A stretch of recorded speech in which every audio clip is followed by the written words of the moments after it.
Merci donc aux organisateurs de ce grand colloque là, de m'avoir invité.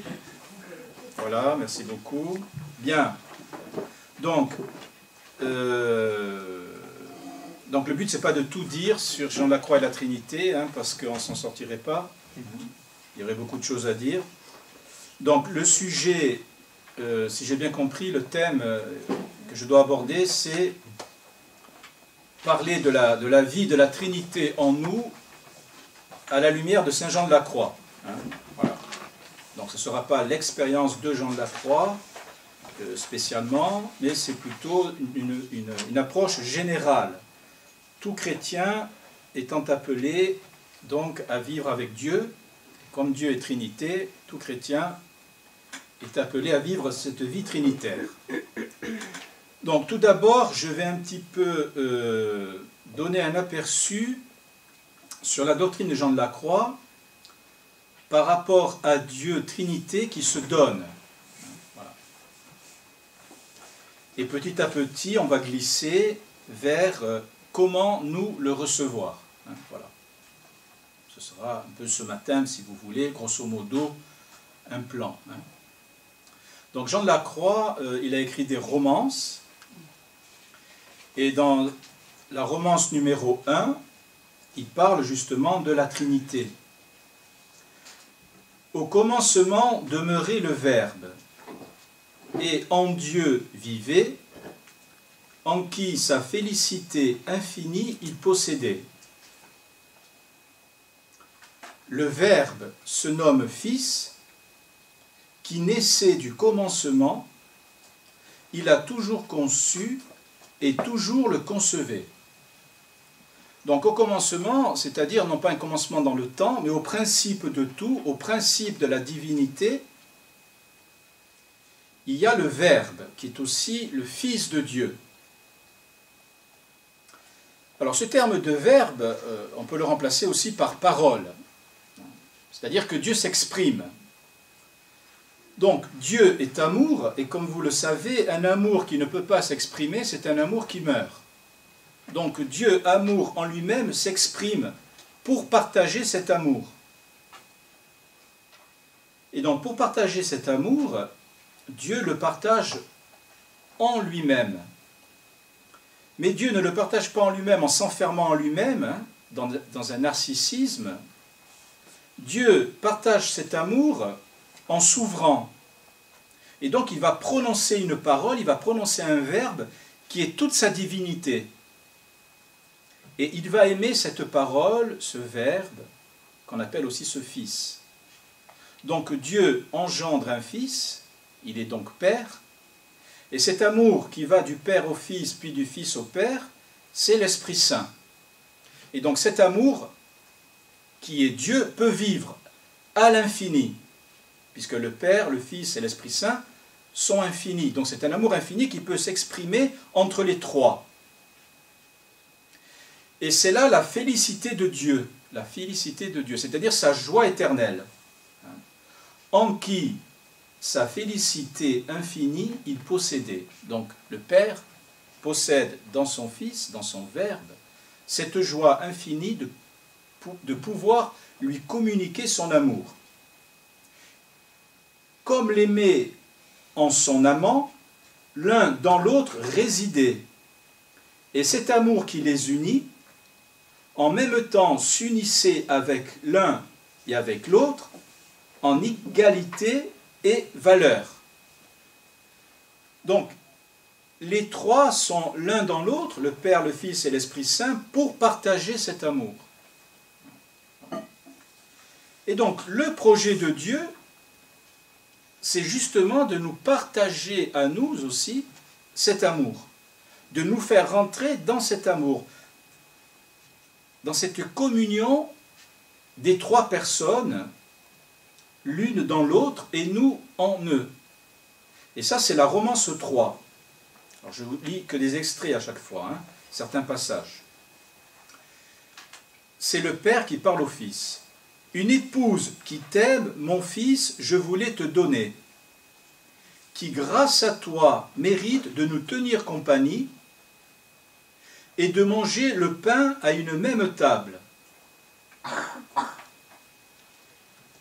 Donc le projet de la création, c'est quoi? Une épouse qui t'aime, mon fils, je voulais te donner, qui grâce à toi mérite de nous tenir compagnie. Donc la création, c'est-à-dire tout le cosmos, tous les anges, tous les animaux, enfin tout ce qui est créé, et chacun d'entre nous, nous sommes faits pour tenir compagnie au Père, au Fils, à l'Esprit Saint dans la Trinité. Et de manger le pain à une même table, c'est-à-dire que le Père se nourrit du Fils, le Fils se nourrit du Père, dans l'Esprit Saint, qui se nourrit des deux, et nous sommes invités à rentrer dans cette communion des trois. Et donc, le pain qui se mange à la même table, vous avez reconnu l'Eucharistie. Ça veut dire que le sacrement des sacrements, l'Eucharistie, est fait pour que nous rentrions dans la Trinité. Donc on voit que la création, l'incarnation et la rédemption, c'est-à-dire les sacrements, ce n'est pas d'abord pour avoir une vie morale, c'est pour entrer dans la Trinité et de manger le pain à une même table. Donc quand nous communions à l'Eucharistie, c'est toute la Trinité qui se donne à nous, qui se communique à nous. Et ça n'a d'autre but que cela. Le Fils lui répondit, « À l'épouse que tu me donnerais, moi je donnerai ma lumière, pour qu'elle voie par elle tout ce que mon Père valait. Je dois l'appuyer sur mon bras, et en ton amour elle s'embraserait, et avec une éternelle joie exalterait ta bonté. » Donc vous voyez là, je dois l'appuyer sur mon bras. Qu'est-ce que c'est que l'incarnation? C'est que Dieu est infini. Dieu est transcendant. Si vous voulez, vous prenez par exemple une puce, un animal, la puce, que vous comparez à tout le cosmos qui est en expansion, eh bien la différence entre le cosmos en expansion et la puce n'est rien par rapport à la différence qu'il y a entre nous et Dieu. Parce que Dieu est infini, il n'y a aucune limite. Il n'est pas en expansion, il est infini. Donc comment voulez-vous que la goutte d'eau puisse boire l'océan? C'est impossible. Et donc là, nous voyons le mystère de l'incarnation. Je dois l'appuyer sur mon bras. C'est-à-dire que l'océan infini rentre dans une goutte d'eau, si je puis dire, qui est l'humanité du Verbe, l'humanité du Fils, Jésus. Et donc, l'incarnation, les sacrements, le sacrement de l'Eucharistie que nous venons d'évoquer, c'est Dieu qui vient dans notre petitesse, dans notre faiblesse, dans notre finitude. Nous nous appuyons sur lui, et alors il nous entraîne dans son mystère infini. Voyez, nous sommes divinisés. Le but, c'est de devenir Dieu en participant à Dieu lui-même, la divinisation. Romans 4, « Que cela soit, dit le Père, puisque ton amour le méritait, et dans cette parole que je dis, le monde, il avait créé. » Donc, dans cette parole du Père, qui est une parole d'amour, où il exprime tout son être, nous sommes créés. Dans le haut, il plaçait la hiérarchie angélique, mais la nature humaine, dans le bas, il la mettait. Donc, nous sommes, nous, si vous voulez, moins grands que les anges, qui sont plus proches de Dieu, parce que, si vous voulez, ils n'ont pas de corps. Donc, ils participent déjà, plus que nous, au fait que Dieu est pur esprit. Et leur intelligence, leur capacité d'aimer est beaucoup plus grande. Donc, ils sont plus proches de Dieu.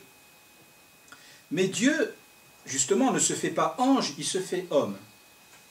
C'est ce que dit plus loin la romance 7, tout à la fin. J'irai chercher mon épouse, et sur moi je prendrai ses fatigues et ses peines, dans lesquelles tant elle souffrait, et pour qu'elle ait la vie, pour elle je mourrai, et la tirant de la fosse, à toi je l'amènerai. Donc notre faiblesse, notre péché, tout ce qui de soi pourrait nous empêcher de rentrer dans cette vie sublime qui est la Trinité, eh bien par l'incarnation, Jésus qui se fait l'un de nous, vient prendre tout cela sur lui, vient l'assumer, vient le vivre en tant que Dieu. Et même la mort qui pourrait être une séparation définitive de Dieu, Jésus la traverse, il vient nous tirer de la fosse, tout ce qui nous enferme en nous-mêmes, et donc dans les tombeaux.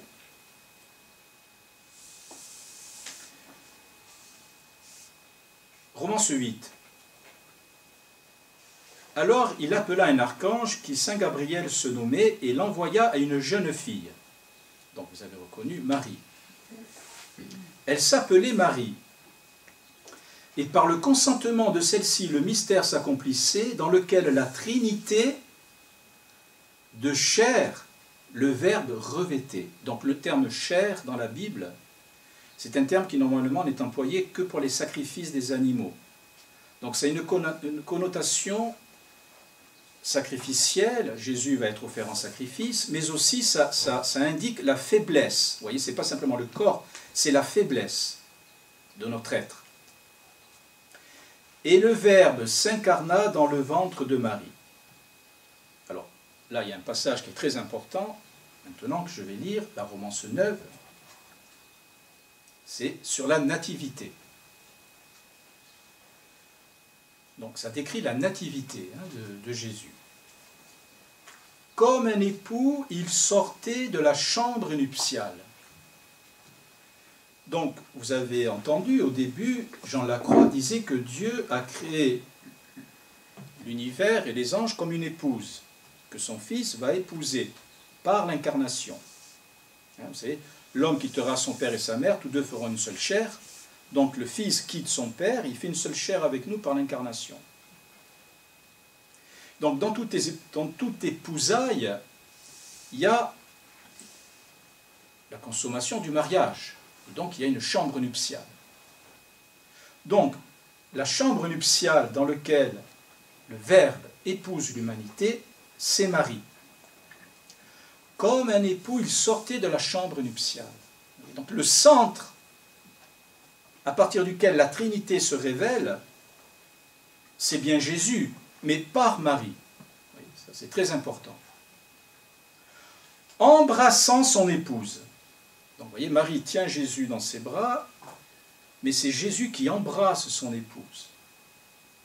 Dans ses bras, il l'a portée, donc il porte son épouse, il porte sa mère, lui que la gracieuse mère, dans une mangeoire déposée. Donc la mangeoire dans laquelle Marie dépose Jésus, rappelez-vous, c'est pour que nous mangions le pain à une même table. Le pain qui est fait pour être mangé. Jésus dans la mangeoire qui est fait pour être mangé. Alors pourquoi Marie est-elle incontournable dans le mystère de la Trinité?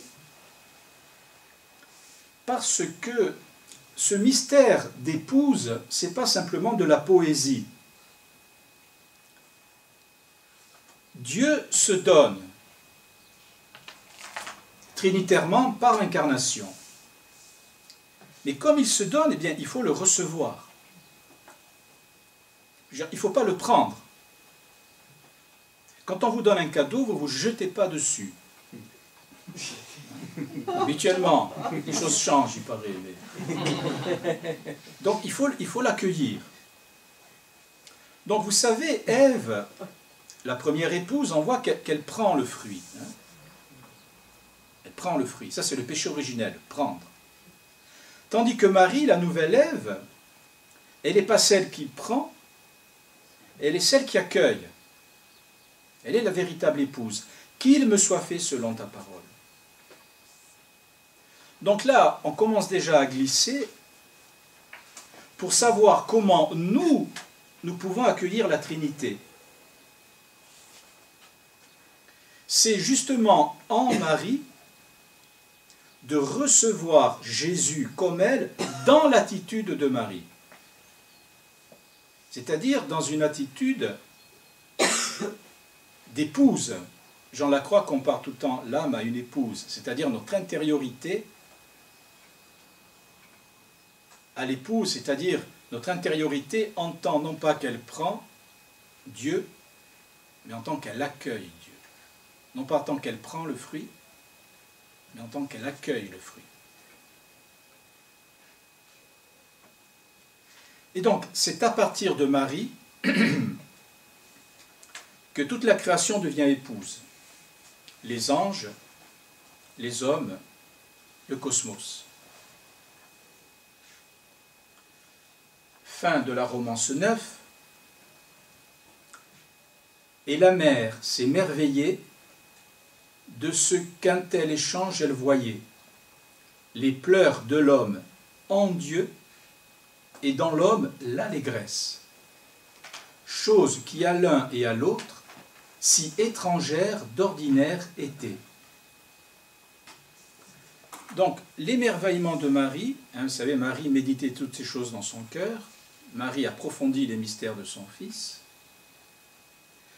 Ce qui l'émerveille, ce qui la captive le plus, c'est ce qu'on appelle le merveilleux échange, admirabile commercium. Qu'un tel échange, elle voyait.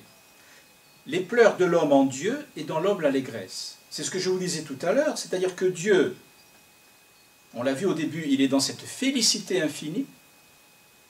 Nous, à cause de notre finitude, à cause de notre faiblesse, à cause de notre péché, du péché des autres, nous sommes dans l'affliction. Nous avons tendance à nous éloigner de Dieu, à nous couper de Dieu. Eh bien, Dieu va venir dans nos pleurs. Et ce petit enfant qui pleure dans les bras de Marie, et autour de Marie, les anges, les bergers, les mages qui sont dans la joie, c'est l'admirable échange de Dieu qui vient dans notre mort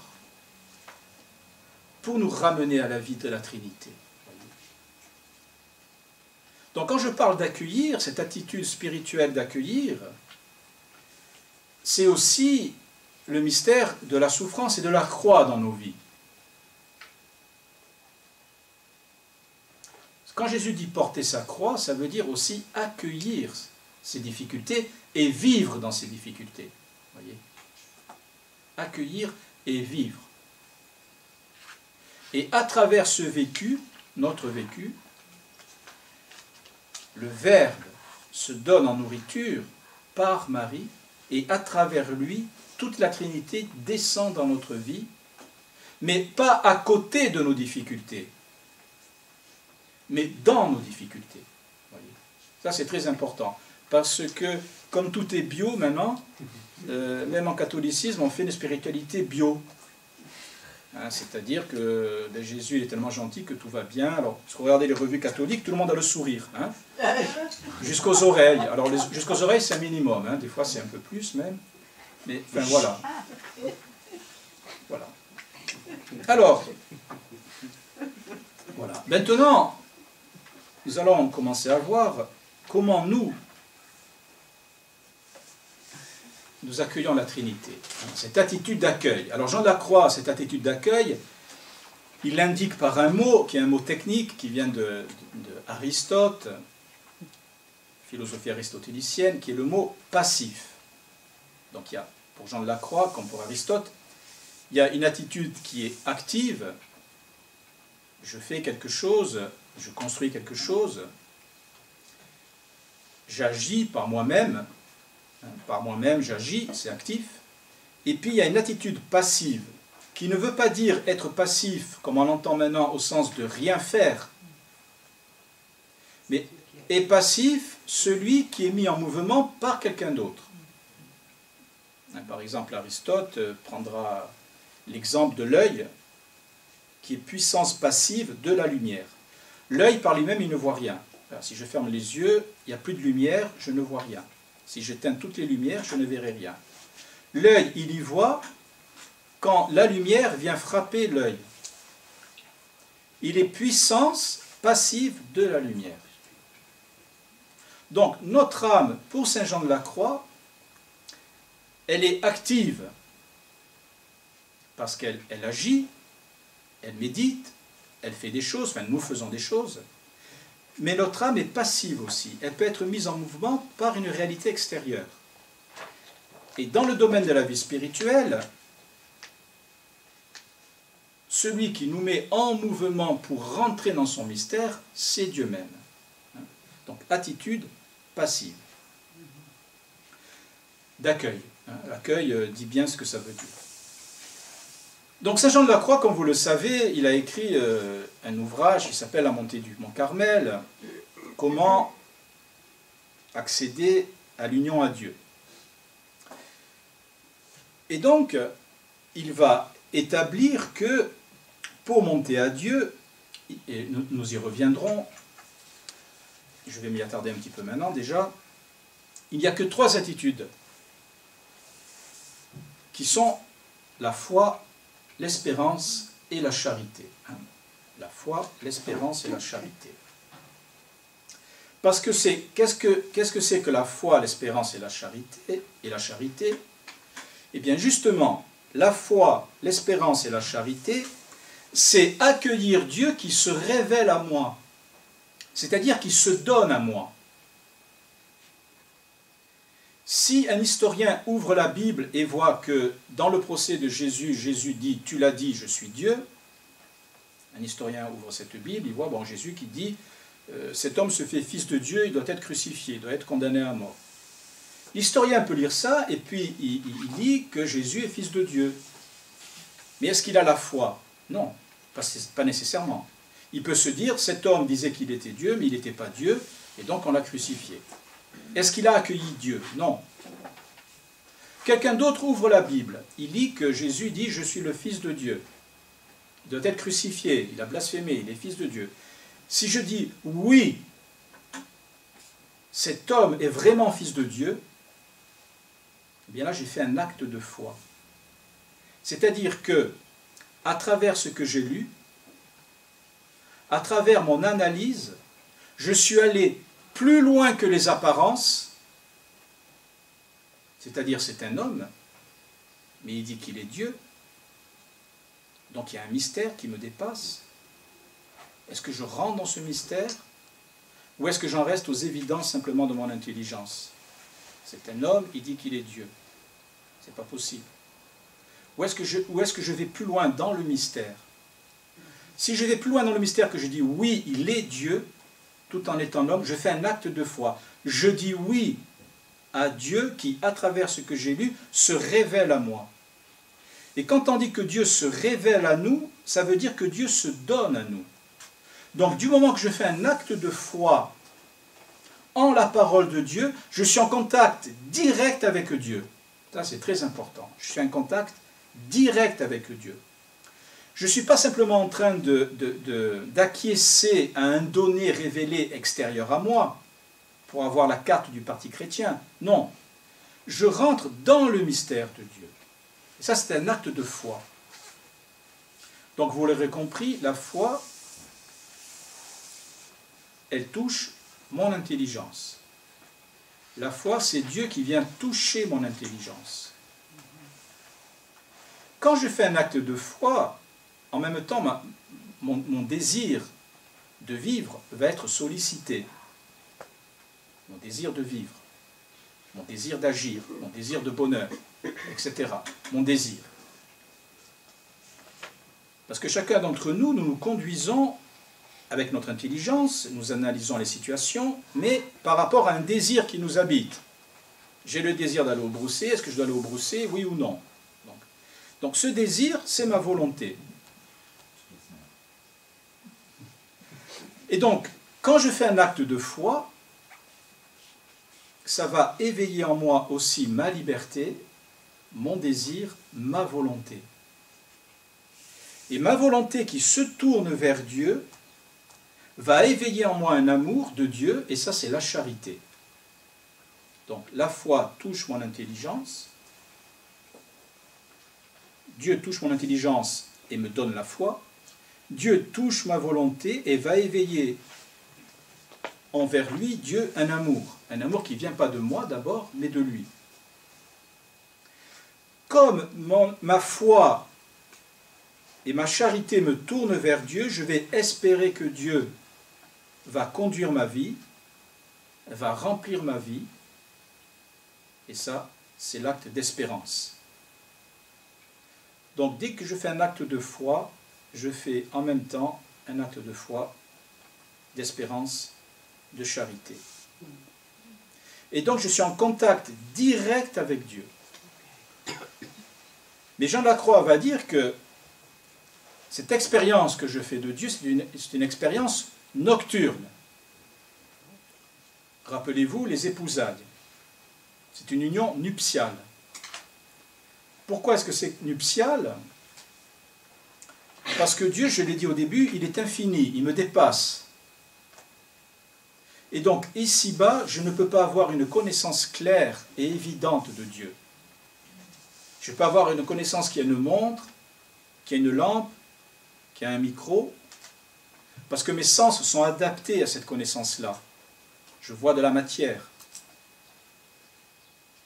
Mais Dieu lui-même, qui n'est pas matière, Dieu lui-même qui est au-dessus de tous mes raisonnements, de toute ma sensibilité, de toute mon affectivité, je peux en faire l'expérience qu'il se communique à moi. Mais ici-bas, je ne suis pas adapté pour faire une expérience totale de Dieu. Il faudrait que je quitte cette vie, que je rentre dans l'infini. Donc ici-bas, c'est comme quand vous sortez qu'à la lumière du soleil, si vous regardez le soleil en face, vous ne voyez plus rien. Mais pas parce qu'il n'y a pas de lumière, c'est parce qu'il y en a trop. Donc cette lumière infinie de Dieu qui se communique à nous, nous met dans une obscurité qui est l'obscurité du mystère. Et donc c'est une nuit. Donc Jean de la Croix éduque l'âme dans la montée du mont Carmel à ne pas s'arrêter aux connaissances claires qu'elle a sur Dieu, les utiliser certes, mais ne pas en faire un absolu pour toujours vivre de la foi, de l'espérance et de la charité qui est une attitude d'accueil nuptial dans le mystère. Et c'est dans ce mystère que je vais m'unir à la Trinité.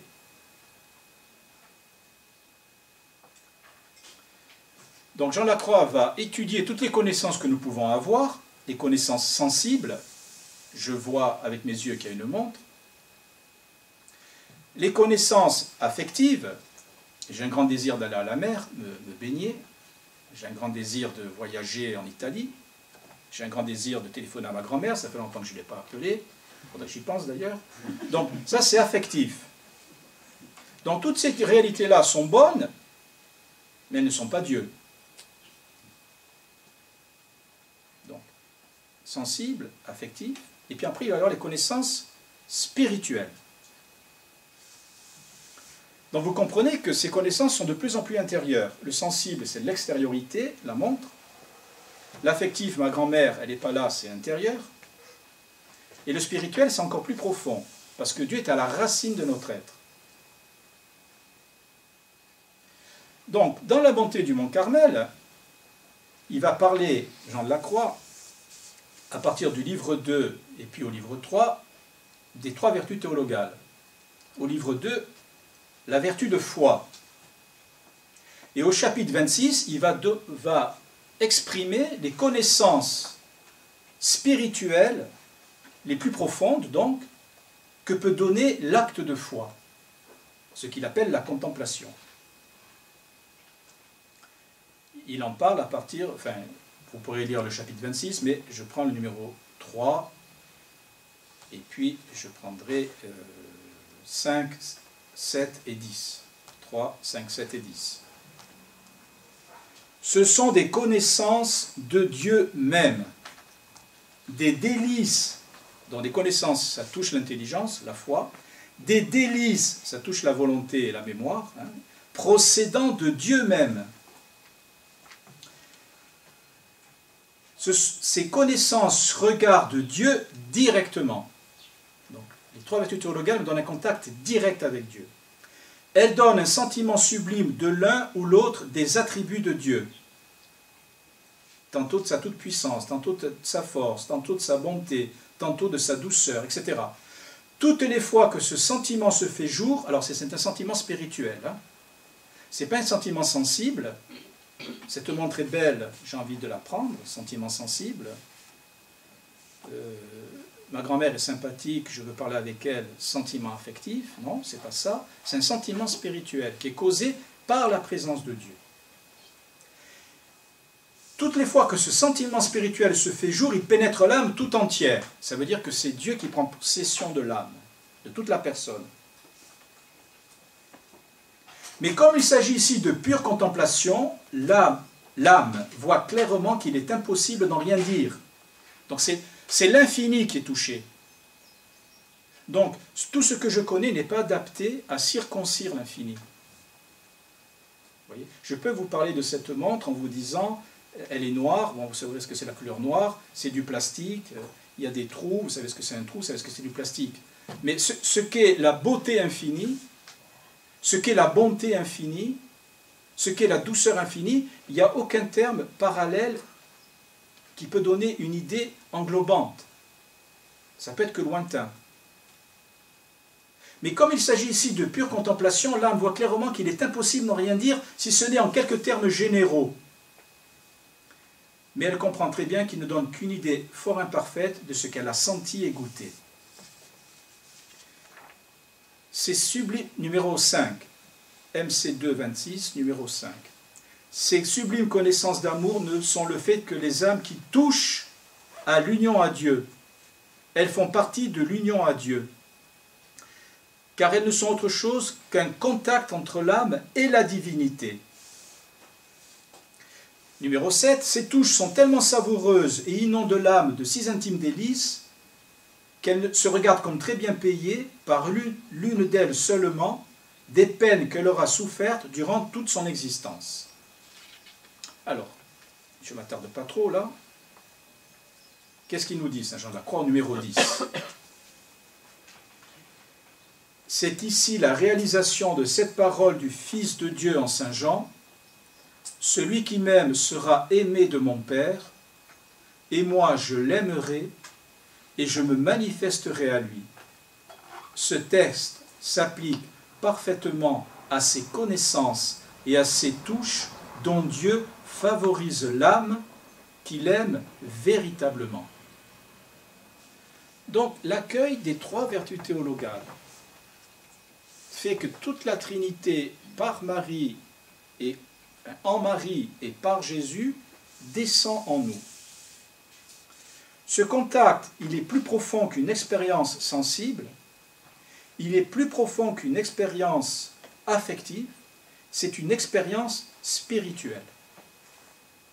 Et comme mon être est fait d'abord pour des connaissances sensibles et affectives, cette connaissance spirituelle, me dépassant et me faisant rentrer dans un mystère, je ne peux rien en dire de clair et de distinct. C'est quelque chose qui me dépasse. Donc, plus une expérience de Dieu est intérieure, pour Jean Lacroix, et en réalité, plus elle est profonde et plus elle est directe.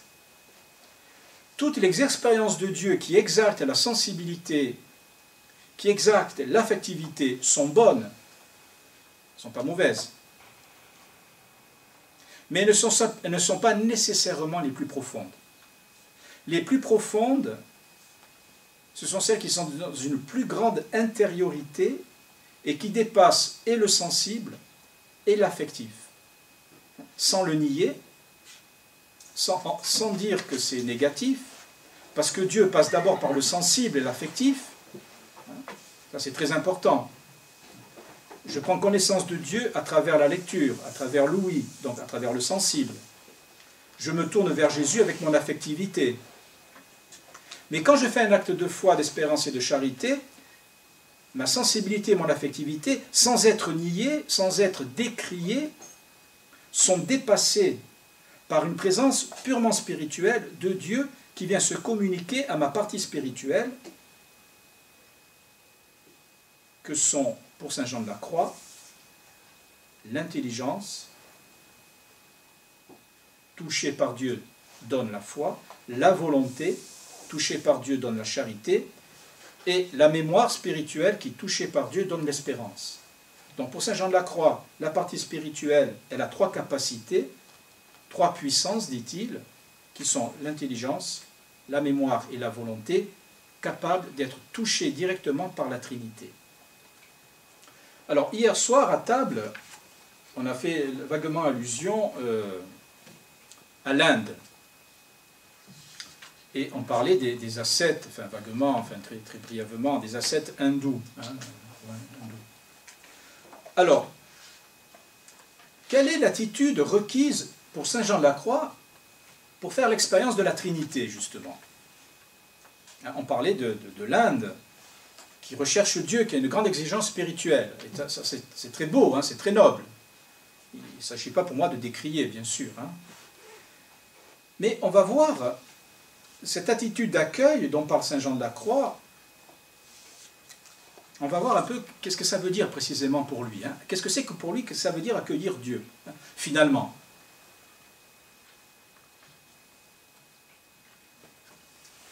Alors il en parle au livre 2, toujours, de la montée du Mont Carmel, chapitre 26, toujours, au numéro 10. Il commence par dire ceci, en parlant de ses connaissances que je viens d'évoquer. Certes, je ne donnerai pas ici le conseil de se conduire négativement comme à l'égard des autres connaissances. Donc, ce qu'il appelle se conduire négativement, c'est que j'ai les connaissances sensibles et affectives de Dieu, c'est très bien, il faut les avoir. Dieu se révèle à moi comme je suis, donc à travers ma sensibilité et mon affectivité. C'est magnifique, il a choisi de faire comme ça. Mais tout cela, c'est pour se communiquer plus profondément. Donc je ne dois pas absolutiser, c'est ça qu'il veut dire, hein, se conduire négativement, c'est-à-dire ne pas absolutiser ce que ma sensibilité et affectivité a éprouvé dans ma vie spirituelle. Donc il dit, ces connaissances-là, vous pouvez les absolutiser. Je ne donnerai pas ici le conseil de se conduire négativement comme à l'égard des autres connaissances. Car celles-ci font partie de l'union vers laquelle nous nous efforçons précisément de guider les âmes. Alors il va dire, voilà ce qu'est pour saint Jean de la Croix l'attitude d'accueil de la Vierge Marie, du Christ et donc de la Trinité, hein, qui en Marie, par Jésus, se communique à nous. Le meilleur moyen d'incliner Dieu à nous en gratifier est de nous tenir dans l'humilité et de souffrir pour lui avec résignation et complet désintéressement. Alors là, il y a des mots qu'il faut un peu expliquer peut-être, parce que c'est des mots qui nous semblent un peu démodés. Surtout le mot résignation. Hein. On va faire beaucoup de choses de nos jours, mais la résignation, bon, surtout que les psychologues ils nous ont appris à ne pas confondre la résignation avec la démission. Hein. La résignation, ce n'est pas la démission. Et puis il y a un mot qui est embêtant aussi, quand on fait un régime bio, c'est de souffrir. Ça...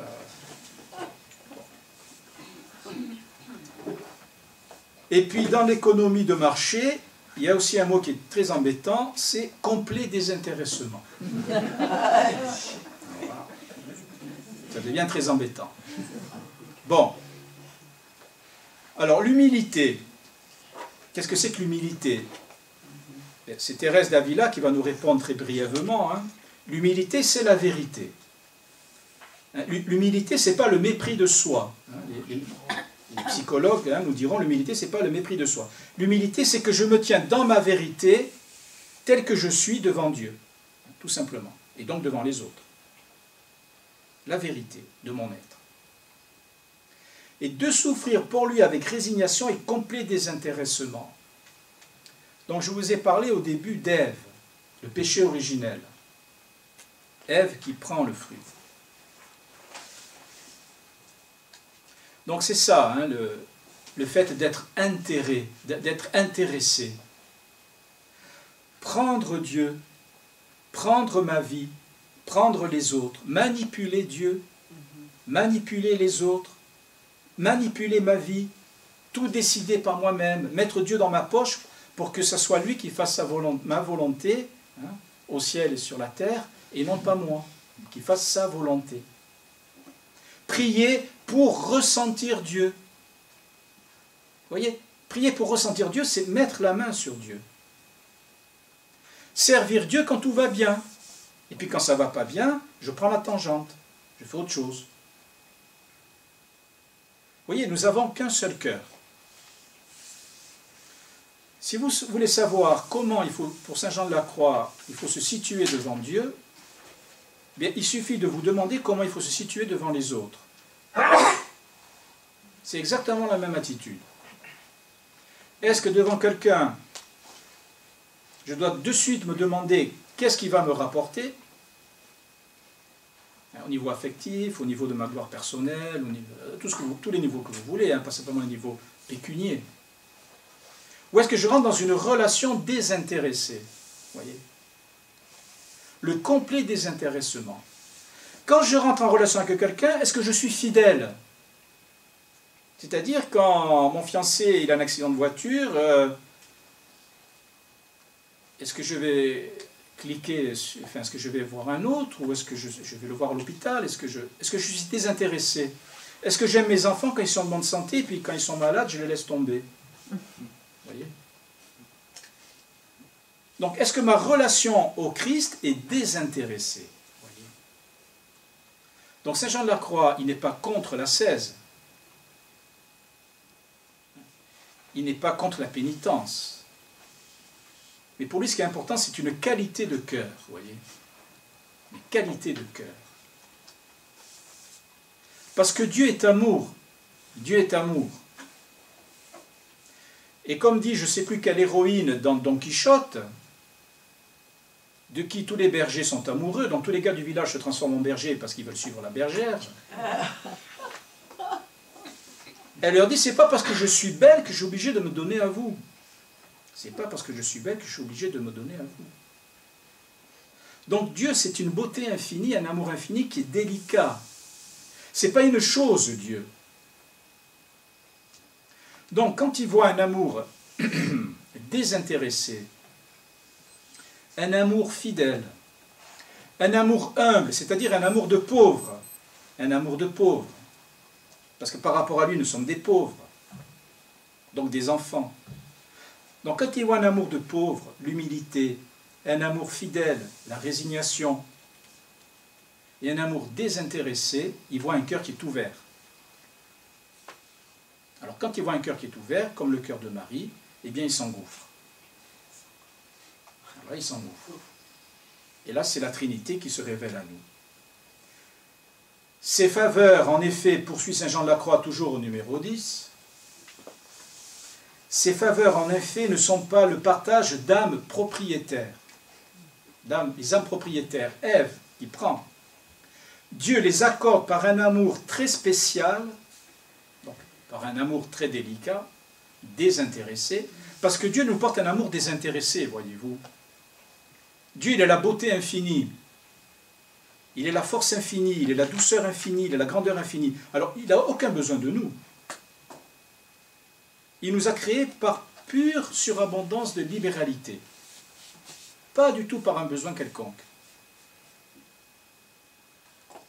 Dieu les accorde par un amour très spécial, et parce que de son côté, l'âme lui porte un amour dégagé de tout intérêt. Et parce que l'âme lui porte un amour dégagé de tout intérêt. Voilà.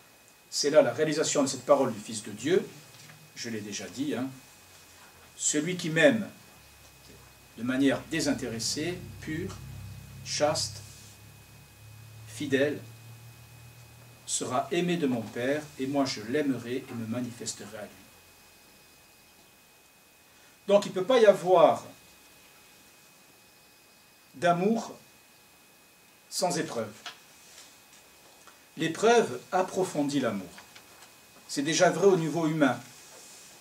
Si je l'aime simplement parce qu'elle est belle et que lui, il est viril, bon, c'est magnifique. Il vaut mieux se mettre avec quelqu'un qui est beau, hein, ça c'est sûr, tant qu'à faire. Hein.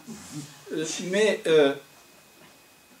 les épreuves permettent de vérifier la profondeur et la qualité de l'amour, vous voyez.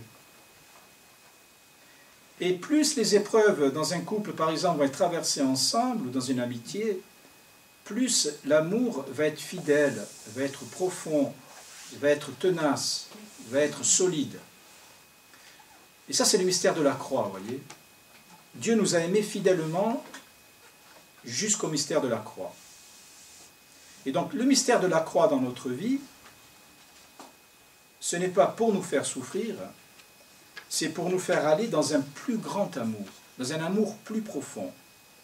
Et plus l'amour est profond, plus l'ouverture du cœur va être large, et plus le Père, le Fils et l'Esprit Saint vont se communiquer à nous.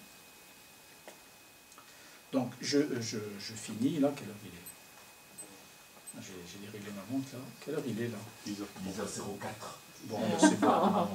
C'est bien. Voilà, donc cet après-midi, nous allons encore approfondir un petit peu sur... Enfin, ce matin, là, oui. Cet après-midi, enfin, tout à l'heure, quoi. Voilà, dans un quart d'heure. Comment nous accueillons la Trinité. Hein. Voilà, merci.